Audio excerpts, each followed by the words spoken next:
Apa yang mesti kita lakukan agar kita bisa selamat? Apa yang mesti kita lakukan agar kita ini tidak dikatakan manusia yang mati mendadak, manusia yang tidak ada persiapannya untuk menghadapi kematian? Dari sekian banyaknya solusi yang ditawarkan oleh Allah dalam Al-Quran, pada malam hari ini ada satu firman Allah yang cukup menjadi solusi juga buat kita semua. Yauma la yanfa'u malun wala banun. Pada hari kematian, pada hari kiamat, pada hari pembalasan, la yanfa'u malun wala banun. Tidak bermanfaat harta yang kita miliki, tidak bermanfaat keturunan yang kita miliki, tidak bermanfaat anak yang selama ini kita bangga-banggakan, yang selalu menolong kita. Tidak bermanfaat semuanya, tidak berguna, kata Al-Quran. Illa man atallah, kecuali siapa yang datang menghadap kepada Allah biqalbin salim, dengan hati yang selamat. Satu solusi yang ditawarkan oleh Allah. Mau ki selamat, mau ki bahagia, mau ki husnul khotimah, biqalbin salim, perbaiki hati kita. Hati yang selamat. Apa itu hati yang selamat? Dalam surah yang lain dikatakan, ya ayyatuhan nafsul mutmainnah, wahai jiwa-jiwa yang tenang, jiwa yang bersih, hati yang bersih, dipanggil oleh Allah, irji'i ila rabbiki radiyatan mardiyah, kembalilah kepada Tuhanmu ridho dan diridhoi. Perlu digarisbawahi, ridho dan diridhoi. Orang yang bersih hatinya, jiwanya tenang, biqalbin salim, hatinya selamat, radiyatan mardiyah, kembali kepada Allah ridho dan diridhoi. Berarti ada manusia juga yang meninggal dia ridho tapi tidak diridhoi. Maka bunyi fi ibadi, masih dalam golonganku, dalam golongan hambaku. Kalau Allah yang sudah menyampaikan hambaku, itu penghargaan yang sangat luar biasa. Wadkhuli jannah, tidak masuk ke dalam surga. Ini salah satu ayat pendukung bahwa hati yang bersih, jiwa yang tenang adalah salah satu juga syarat untuk mendapatkan kebahagiaan di hari kemudian. Tapi yang kita tanyakan selanjutnya adalah bagaimana supaya jiwa ini bisa bersih? Bagaimana supaya hati ini bisa selamat, hati ini bisa tenang? Dalam surah Al-Hadid, dari sekian cara untuk membersihkan hati ini, di dalam surah Al-Hadid Allah menyampaikan ada 3 solusi yang mesti kita lakukan. Yang pertama, alam ya'ni lil ladzina amanu an takhsha qulubuhum. Al-Hadid ayat 19 bagian 1. Solusi yang pertama adalah alam ya'ni lil ladzina amanu an takhsha qulubuhum. Belum tiba saatnya kepada orang-orang yang beriman agar hati mereka khusyuk. Dalam kitab Al-Maraghi dijelaskan bahwa ayat ini mengajak kepada kita untuk melakukan perubahan. Belum tiba saatnya kepada orang-orang yang beriman. Artinya apa? Ya, kapan waktunya kita ini memperbaiki diri ini? Orang yang beriman yang ditegur dalam ayat ini, belum tiba saatnya kepada orang-orang yang beriman agar hati mereka khusyuk, pribadi mereka berubah. Ini jalan yang pertama kalau hati ini mau selamat, adakan perubahan. Karena kenapa? Kita sering bertanya, Pak Ustaz, kenapa saya masih malas ke masjid untuk sholat berjamaah? Kenapa masih banyak dosa yang belum bisa saya istighfarkan? Kenapa ibadah saya tidak bisa meningkat? Jawabannya hanya satu, bahwa masih ada kata nanti dalam hidup ini. Masih ada kata nanti dalam hidup ini. Ketika seseorang diajak ke masjid, ayo Pak, mari kita sholat berjamaah, kita sampaikan fadilahnya sholat berjamaah. Biasa jawabannya saudara kita mengatakan, nanti tidak, kamu coba aku jawab di masjidnya. Nanti ada waktunya saya sholat, nanti ada waktunya. Semua berkata nanti dan nanti. Maka dalam Al-Hadid ini, surah Al-Hadid ini, Allah mengingatkan kepada kita, orang yang beriman wajib hukumnya untuk melakukan perubahan. Karena tidak sedikit ayat di dalam Al-Quran yang menggambarkan kepada kita tentang penyesalan manusia yang tidak ada perubahan dalam hidupnya. Salah satu firman Allah dalam surah As-Sajdah, Rabbana absarna wa sami'na farji'na na'mal shalihan inna muqinun.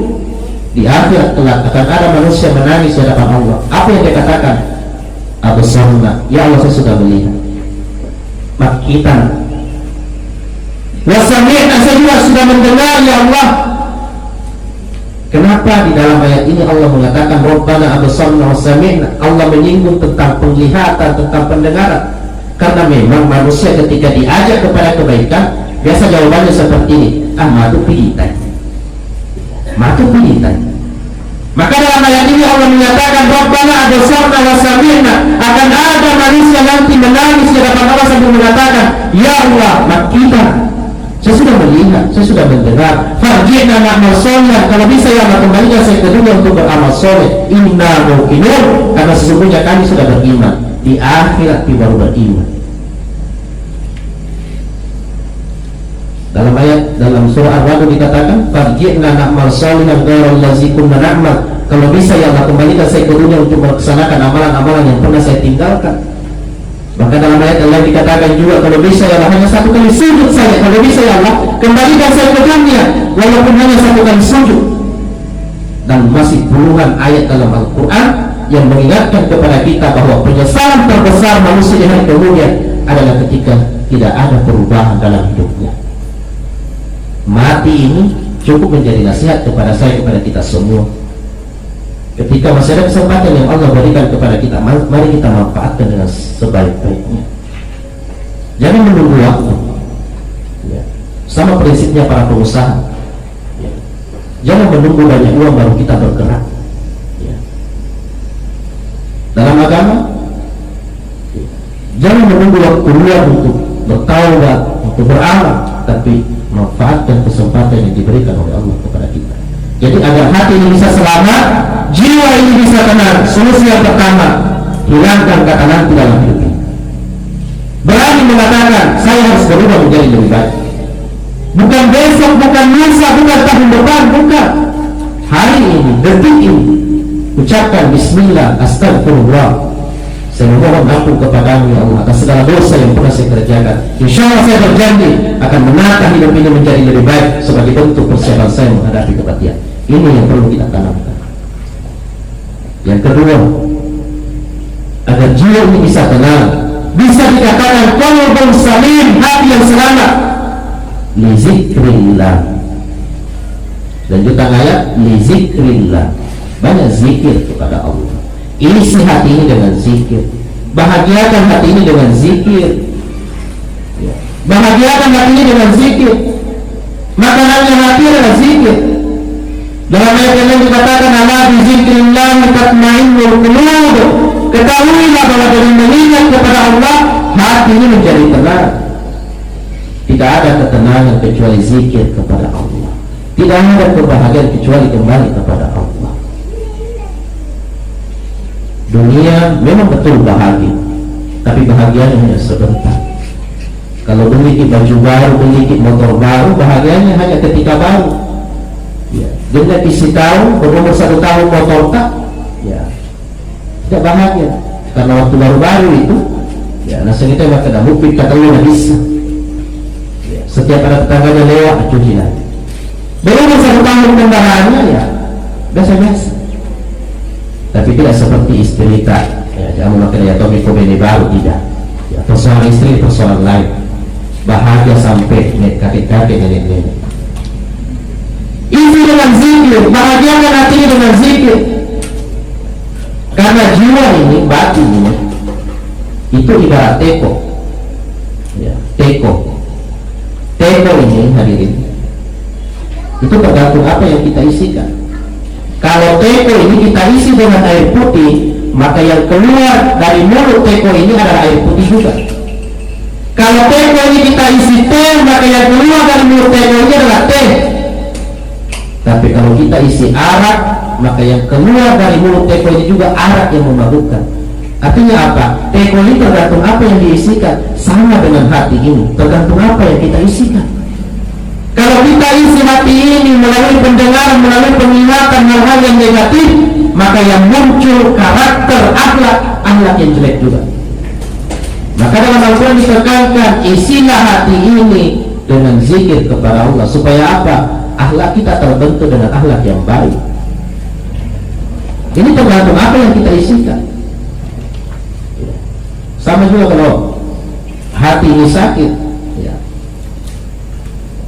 dia tidak bisa membedakan mana yang baik, mana yang benar. Selain kembali kita semua dan saya ini pernah, ya kita pernah sakit, ya, pernah kita demam. Kalau kita demam, lidah ini tidak bisa membedakan, tidak bisa merasakan mana yang manis, mana yang pahit. Semua rasa sama. Kalau kita sakit, lidah ini tidak bisa merasakan. Sama kalau jiwa ini, hati ini sakit, dia tidak bisa membedakan mana yang baik, mana yang salah, mana yang hak, mana yang batil. Makanya Nabi mengatakan, sayati zamanu ala ummati la yubalu mar'u ma akhadha min halal aw min haram. Kata Nabi, akan tiba suatu zaman terjadi pada umatku yang mana pada saat itu ketika hatinya sakit, jiwanya sakit, dia tidak memperdulikan apa yang dia ambil, dia tidak memperdulikan apa yang dia putuskan, apakah itu benar atau salah, apakah itu halal atau haram. Maka membersihkan jiwa ini sangat penting. Dalam hadis yang diriwayatkan oleh Imam Bukhari bahwa Nabi mengatakan, ala inna fil jasadi mudghah, ketahuilah bahwa dalam jasad ini ada segumpal daging, kata Nabi. Iza salaha jasadu kullu, kalau segumpal daging ini baik, sehat, maka jasad pun akan sehat, kata Nabi. Wa iza fasad, tapi kalau segumpal daging itu sakit, segumpal daging ini rusak, kata Nabi, fasada jasadu kullu, maka jasad pun akan hancur, maka jasad ini akan rusak. Ala hiyal qalb, ketahuilah bahwa segumpal daging itu adalah hati ini menjadi penentu hari ini.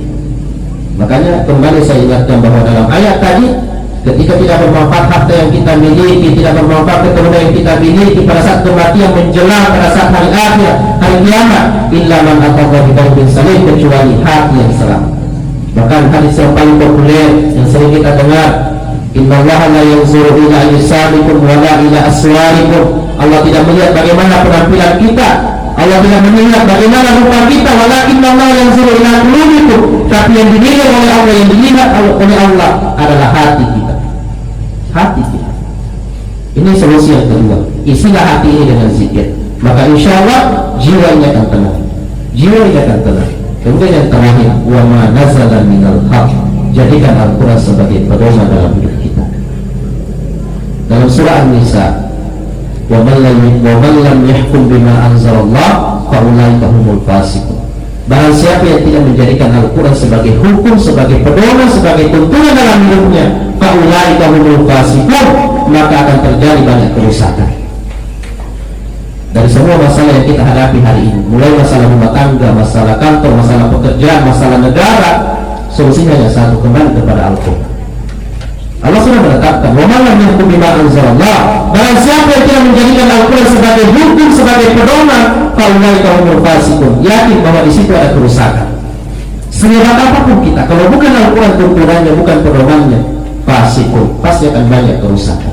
Maka di penghujung ayat ini, dalam surah Al-Hadid ini, Allah mengingatkan kepada kita, wala yakunu kallazina utul kitab, wahai orang yang beriman, jangan kalian seperti ahli kitab.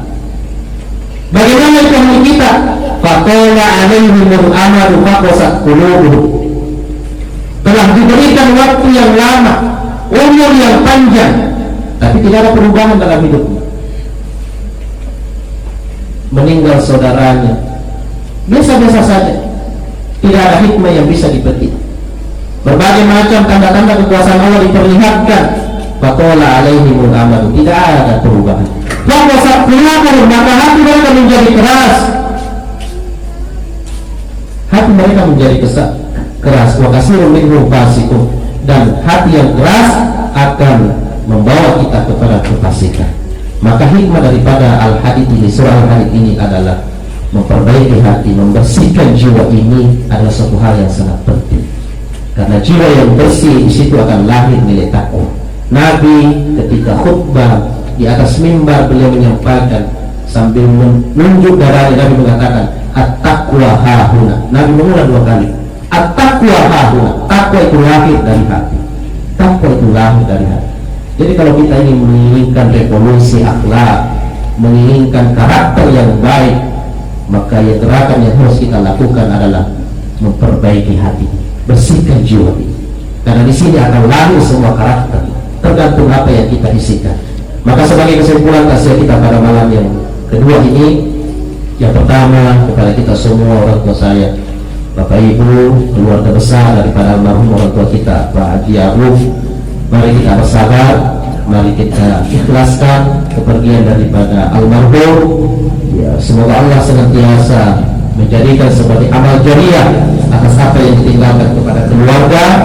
Yang perlu kita perbanyak saat ini adalah hanya doa kepada Allah, karena tidak ada yang bisa sampai kepada Allah kecuali waladun sholihun yad'u lahu, kecuali doa daripada anak-anak yang soleh. Maka banyak bersabar dan banyak berdoa kepada Allah. Yang kedua, kepada kita semua yang masih diberi kesempatan oleh Allah, jadikanlah kematian ini sebagai nasihat kepada kita. Kafadul mauti wa'izo, cukuplah kematian itu menjadi nasihat kepada kita. Apa nasihatnya kematian? Kematian mengingatkan kepada kita bahwa mati itu tidak mengenal siapa kita. Mati itu tidak mengenal bagaimana dengan kondisi kita. Dan yang harus kita persiapkan adalah bagaimana kita menata hati. Salah satu solusi agar kita bisa selamat dari berbagai macam solusi yang ditawarkan dalam Al-Quran, salah satunya adalah biqalbin salim, perbaiki hati kita. Tajagai hati kita, perbaiki hati ini. Untuk menjaga hati ini, untuk mensucikan jiwa ini sesuai dengan surah hari, solusinya ada 3. Yang pertama, berani untuk melakukan perubahan karya yang lebih baik, tidak ada kata nanti dalam hidup ini. Yang kedua, perbanyak zikir. Kemudian yang ketiga, jadikan Al-Quran sebagai pedoman dalam hidup ini. Assalamualaikum warahmatullahi wabarakatuh.